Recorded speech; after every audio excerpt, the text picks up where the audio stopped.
the point. Everyone with a lit fireworks on the back. 9,387 of your best friends here at the Speedway tonight as we get ready for the Australian Sprint Car Championship.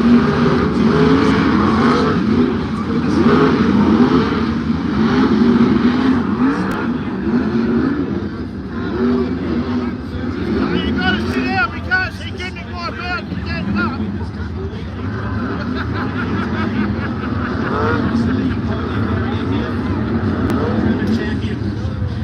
In just a few moments' time.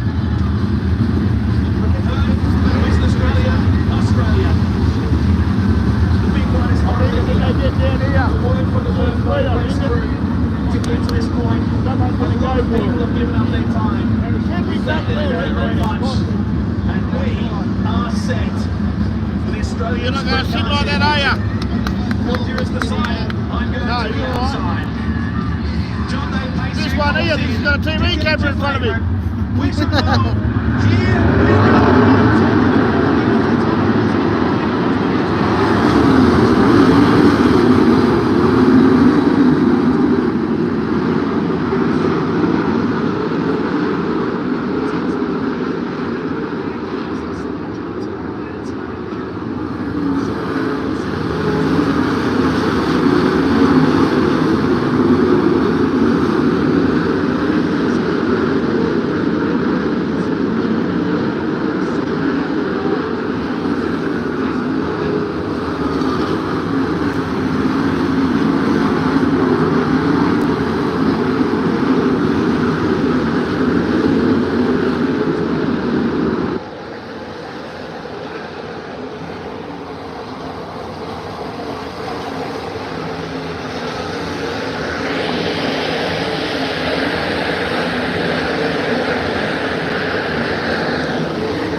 And there's one coming to the work area already, which is Tate Frost in the 62, who was trying to, but he's stopped on the motorcycle track, and we've gone red.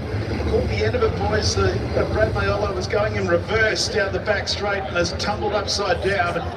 And there's been a couple of cars that have gone in for good company as well. It's Far in the 14 who's climbed out of his 14 machine. Brad Maiolo, Rusty Hickman. Yeah.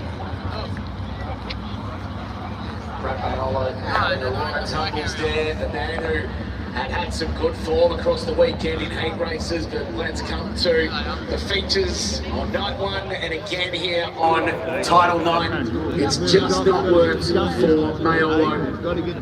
Coyle is in the work area right now, so this is the only chance he has to come into the work area. Meanwhile, Aussie Far. At least the outsiders are 1 and 3. And you can see the inboard shot there of Chris Coyle looking in right now in the work area. Now the race started at 9:28 p.m. Okay, so that's a key number. it's 15 minutes. So we've got till 9:43 and then the work area will close. Rusty Hickman is being towed at the moment. Now Tate Frost in the 62 is on the infield. He was looking to get across the track. He hit the curb pretty heavily. There's the damage to the 77 of Brad Maiolo up there in turn number 3. We didn't get to see exactly what happened there on the coverage, but Chris Coyle, involved in the aftermath of the incident, it has stowed the front wing in on the car. Now with the work area rules, everybody gets 1, and you only get 1 if you are in the incident. So this is his only opportunity I think Leachy already mentioned, to use the work area, but a prime chance to get a new front wing on this car and revive his Australian Championship final race. And Rusty Hickman's coming your way too, Chris. He's on the back of the tractor at the moment. He's still well and truly in the car.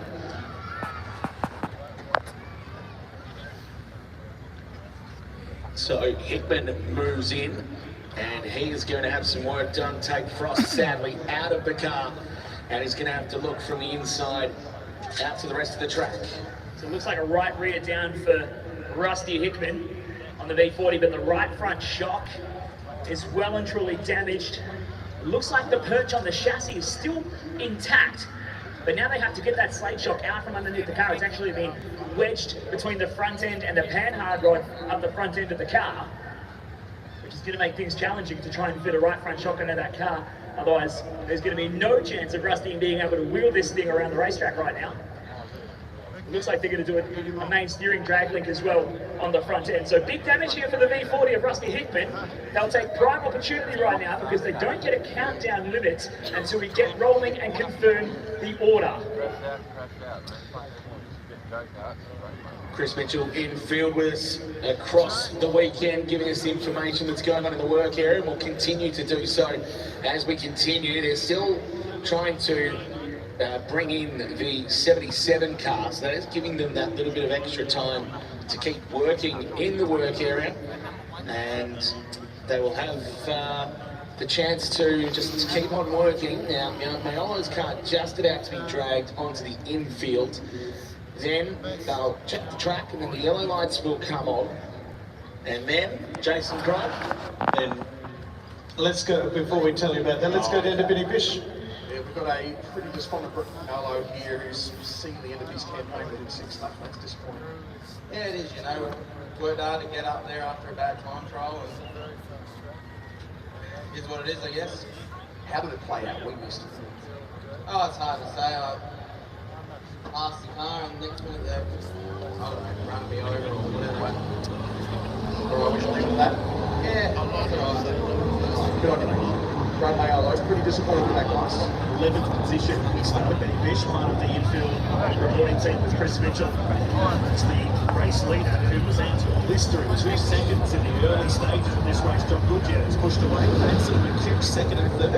Rusty Hickman about to be pushed away. There's the great Darren Hickman on the left-hand side. He's done walking away.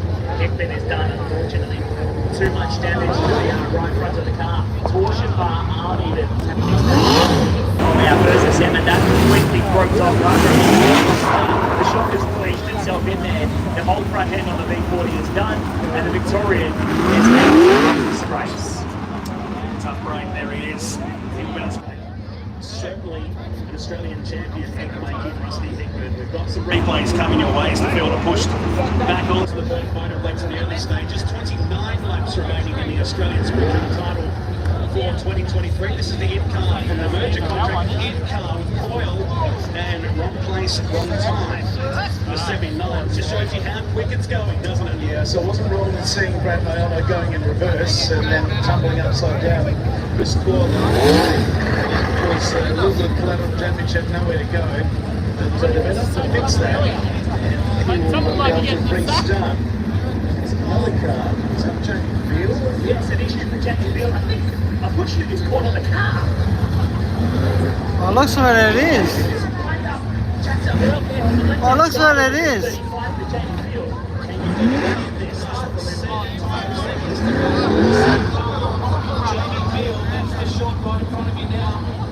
What is going on with the man who was in the box seat we left here last night at DNF in his heat race tonight, and an instant with the John Day pace here and the 35.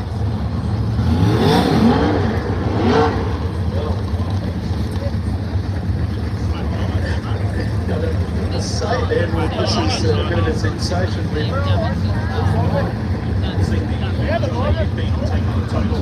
There's that one, this thing flapping in the air. There's going to help again. We'll get to him in just a few moments. So all hands on deck. I don't know how the John Day got on that wheel. I just don't know. Together, you had contact with Brad Mayolo, yeah?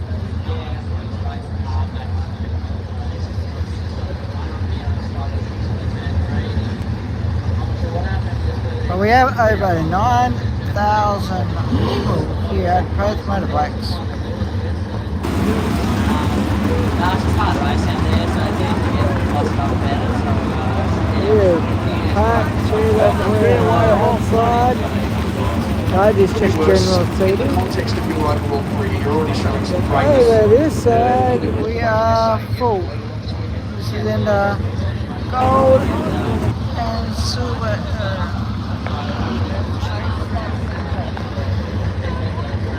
It's hard, like, especially if you're racing so hard. We've done 6 laps in of the 35 lap race. This boy is a potential Australian champion in the future. He's a 3-time Australian karting champion on Benjamin, and spends a lot of time working for Big James.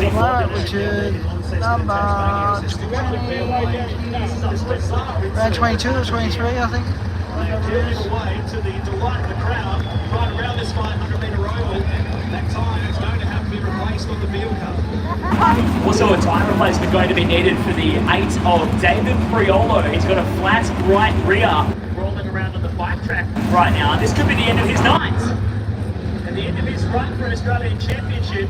How about for Jamie Bieldo? They're pushing the car to the infield. And I wonder whether they might give him the opportunity to get a left rear on this car. I have to. Making his way into the work zone. And ushering the SWI team straight on Put to another 11 on it, I'll give you a brand new car. They'll be working frantically on that. As you can see in the background there as well, the 8 car of David Priolo just parked up the back as the work begins on Jamie Beale's car. Must have seen a black cat or three across the last few hours or so. It's the instant we saw in his heat race. And that's happening as well. Very considerable additional damage to the left-hand side of the car. Looks like it is just damage. It looks like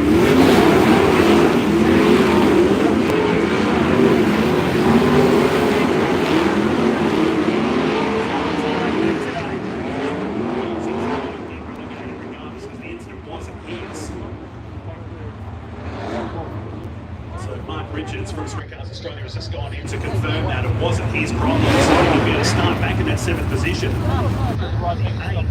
We're hearing we'll go to the tail of the lead. We're hearing from the Race Saver Network saying we can change his left rear. Well, the Australian title it always delivers something that you can't possibly put in a script.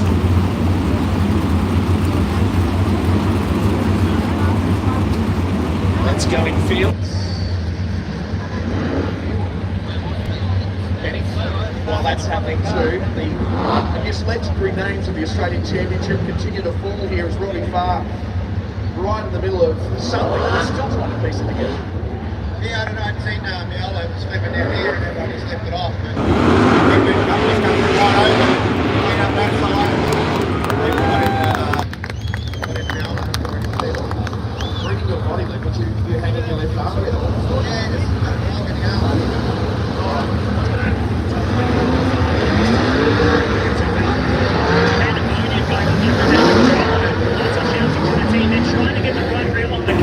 They're just going to forego the bleed run because they wasted time getting into the right wheel spaces. And then Morales trying to get his wheel on the car. Otherwise they will be out. The panic run. He's down there at the front. They're trying to grab something, but they're going to panic to get this car in the race. Priolo is here. Mark it out there, but there's a lot of stress in it. So he rejoins a compilation videos that are being analysed for that incident that happened with the John Day into 7th spot. After all of that, so it's not over yet as the lights will go out and the John Day pace here for this one. Fortunate laps of teammates in 2nd. The battle moving down the This race, when we seem to have a look at just how much damage there is, it's not just absolutely, it's not just mental, but released in multiple places. Let's play the core car. And have a look at the way the side of the containment centre has been fried over. Lights are out, we're ready to go racing again.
up to?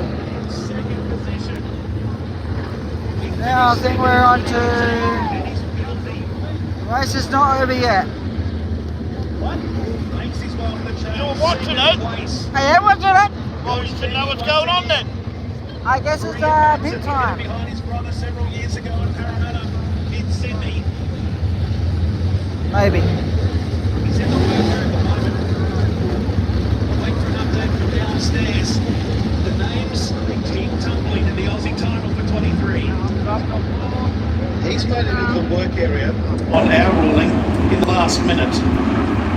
Because the time the race started, time it is now, he's out of the car. So that's the end of Ian Madsen, who was in second place. So it'll be a 20-lap restart. It'll be Goodyear McCracken, and Callum Williamson is now fourth. Yep, he's charged his way through the field here, Callum Williamson, and very close along with Dylan getting involved in a little battle in the W3 from Geraldton up to Portsmouth. About it. Could he charge his way to a Williamson? Could he find a way through and chase down the T22 which at the moment is firing on all cylinders? And what a big night it's been for Tasmania. Yeah, that's exactly right. Dylan Beveridge winning the Formula 500 national title. Will both times be going to the Apple Isle as we have a look in board here with Chris Coyle. John Woodger is going to lead us out with Lachlan McHugh. Dylan, Callum Williamson, Jamie Beale fifth, Kerry Madsen sixth. Another big drive from him outside. 14 kilometre. Toyota Series round here back in January. And for Cal Cooley is inside the top 10. Pretty esteemed company with Kerry Madsen and Jason Cameron behind. The lights are out. Suddenly in the mix.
Just have nowhere to go. The red lights are on.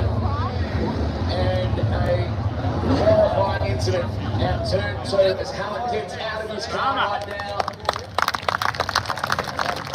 A couple of weeks back, he was celebrating the Grand Annual Sprint Car Classic win, beating Sheldon Hoyteshell down at Premier Speedway. Tonight he climbs out of the Grand Wendy Earhart, number 5. Brock Hallett, the helmet is off to the vocal applause of the crowd, and Jason Pride ends a tough night for the JPMT. Just getting out of the car now is Jason Pride. So Jason Pride is out of the car as we have a look at the replay, just the back end there of Hallett's crash, and then just a horrible moment there for Jason Pride. Absolutely nowhere to go. I think someone clipped him on the way through too. Yeah, but watch this. Watch the way Pride comes in and the wheel goes in between the down rails and into the rock cage. A rock screen on the front of the 14. Bradford, yeah, just coming through towards the end there as well. Maybe rolling over a little bit of the carbon fibre. Let's go to Bish. Yeah, Brock Hallett, that was a scary moment, mate. We're glad you're okay. Yeah, I'm good. Yeah, just got over the 8 cars Grand Prix, so just became a passenger and I was all she wrote. Can you slow it down a little bit for us, because there was, to watch that other car come in, the 14 car, that was just horrific. Yeah, he actually got me started again and could have probably nearly drove off, but I had no front end, so yeah, we've got work to do. She made it out nearly title. Well, we'll check out that replay now, you can see it for yourself, mate. We are absolutely relieved that you guys are both okay. Once again, put your hands together, Perth. Brock Hallett, okay, as is Jason Pride. Which is very good news indeed, both of them being able to get out of their cars. And for them, and they'll have to go inside. So those cars are going to be stationary and off to the scrap metal yard. There is Jason Pride, who's just going to have to chill out on the blocks infield. People on the right-hand side of him as well. Cody Warren's coming in to talk to his driver. He works on both the cars full time. Seems workshopping with all the guests up at the corporate facility here tonight. Back to the infield.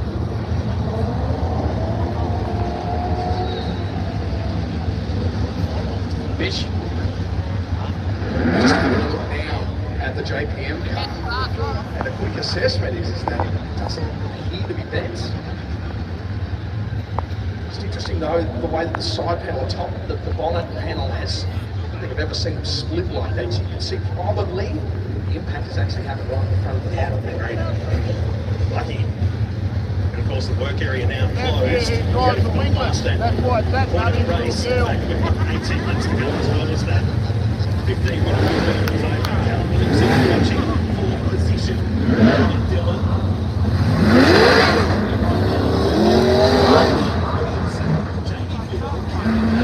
Your top six.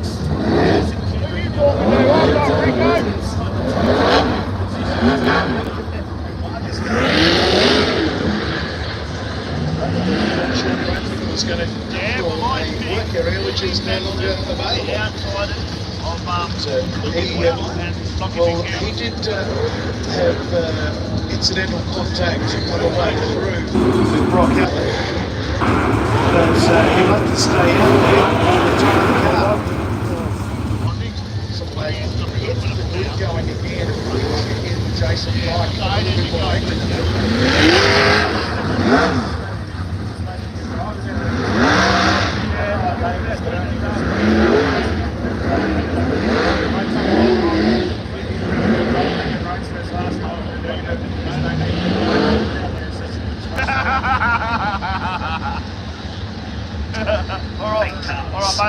This one. All right, buddy. Strong words from Jason Prime. So a third of the field is gone, and we've got half the race to go. 16 cars remain and 18 laps to go. Just jot that quote down for the rest of the Manchester Toyota sprint car season. Darren Molyneux is out, he's rolling infield. The last chance. And he made the white front going right here to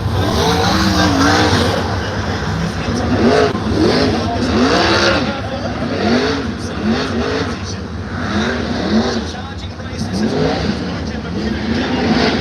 as you see on your screens on our 7+ coverage of the 2023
Another yellow.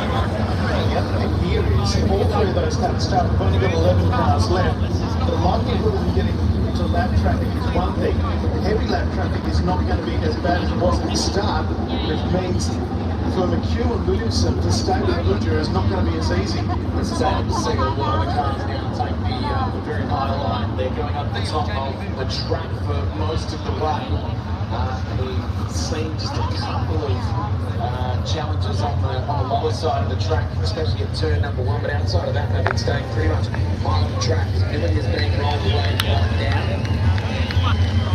There was an incident with Milling and Marcus Dunsney, I think, in turn 1 that sent Milling backwards up into the fence. Totally worked for Midland number 25 has seen considerable damage. You can see it stoked in on the fronts and the rear. Unfortunately, the innocent bystanders in that one, Matt Eagle and Jai Corbett, worked that around. Eagle's being dragged off the track there. I think that'll be his night done. But Jai Corbett's car looks like it's rolling and sitting pretty nicely on the racetrack.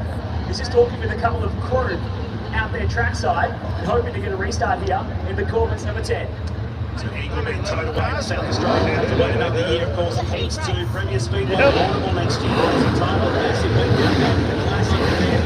The title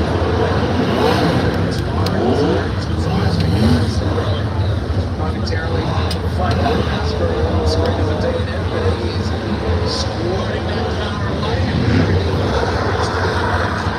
So,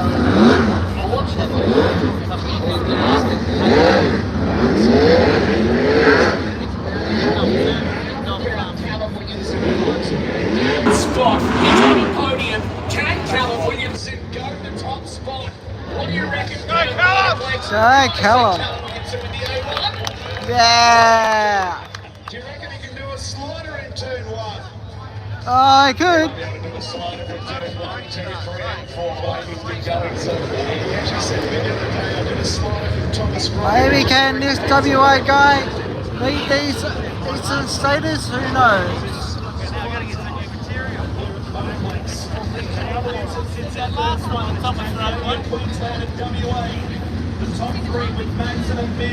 So Queenslanders versus WA are the top 3 at the moment.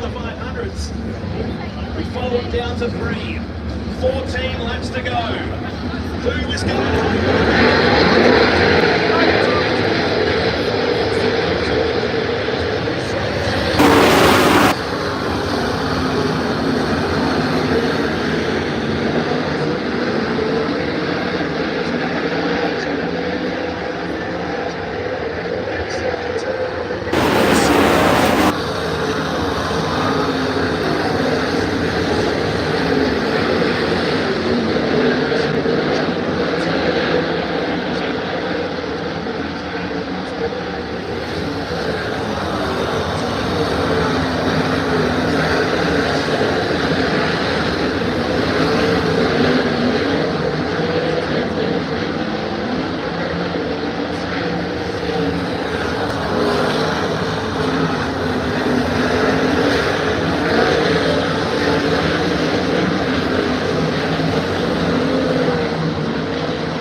Hit the fence over on the back straight and got him out of shape, and McHugh was closing, and unfortunately from McHugh's point of view, he did not need the yellow. No, he was catching very, very quickly on that mistake from John Goodyer.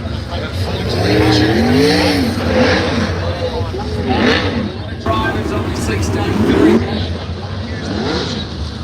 Just not too far there. John Corbett's out of the car, folks. So he walks in field, and we are down to a field of 11. And 8 laps to go. It's effectively a heat race. Yeah. And you know, up to that point, it looked like they were going to get that lap traffic right in the closing stages. I don't want back to dust. That be the mode of the race right there. Good Gemma Q and Williamson coming past the speed shot, or not so speed shot at the moment, has run to yellow. Madsen and Field run 4th and 5th. Kendrick Dillon up 6th and 7th. Marcus Dunn.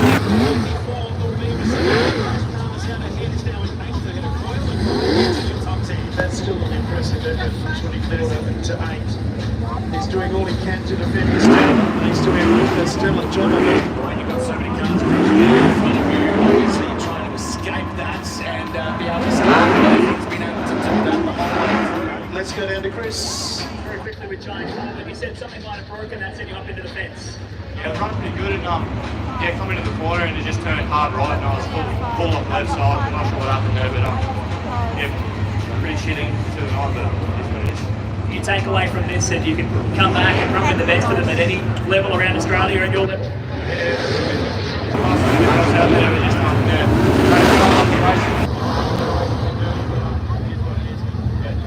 What's an unfortunate end to Giant Coleman's campaign? How do you speak to race?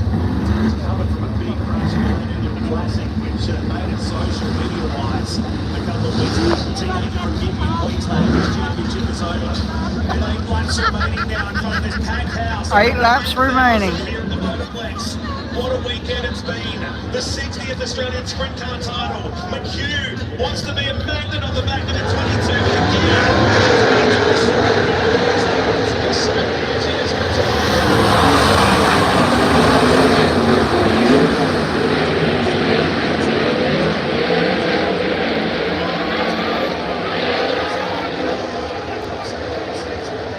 Hey, fucking no!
ladies and gentlemen, your Australian Sprint Car Champion, it is John Goodger.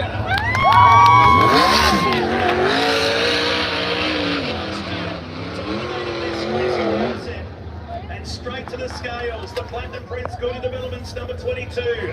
The 21-year-old from Launceston, he won the Aussie Formula 500 Championship in 2020. And pending the scales, John Goodger will be crowned your 2023 60th Australian Sprint Car Champion. Waiting for the clear. It looks good. It looks really good. And the Tasmanian is your champion.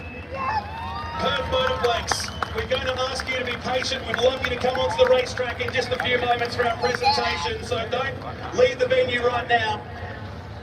Our new champion is about to climb out of car number 22 before this amazing 9,000 plus crowd at Perth Motorplex. In the 2023 title, Goodyear, McHugh, Williamson, Bill and Madsen, the top 5. He's going to get a chance here to celebrate perhaps. And why not? He's got the chance flag. He's coming your direction. Perth Motorplex, you've witnessed some incredible racing. I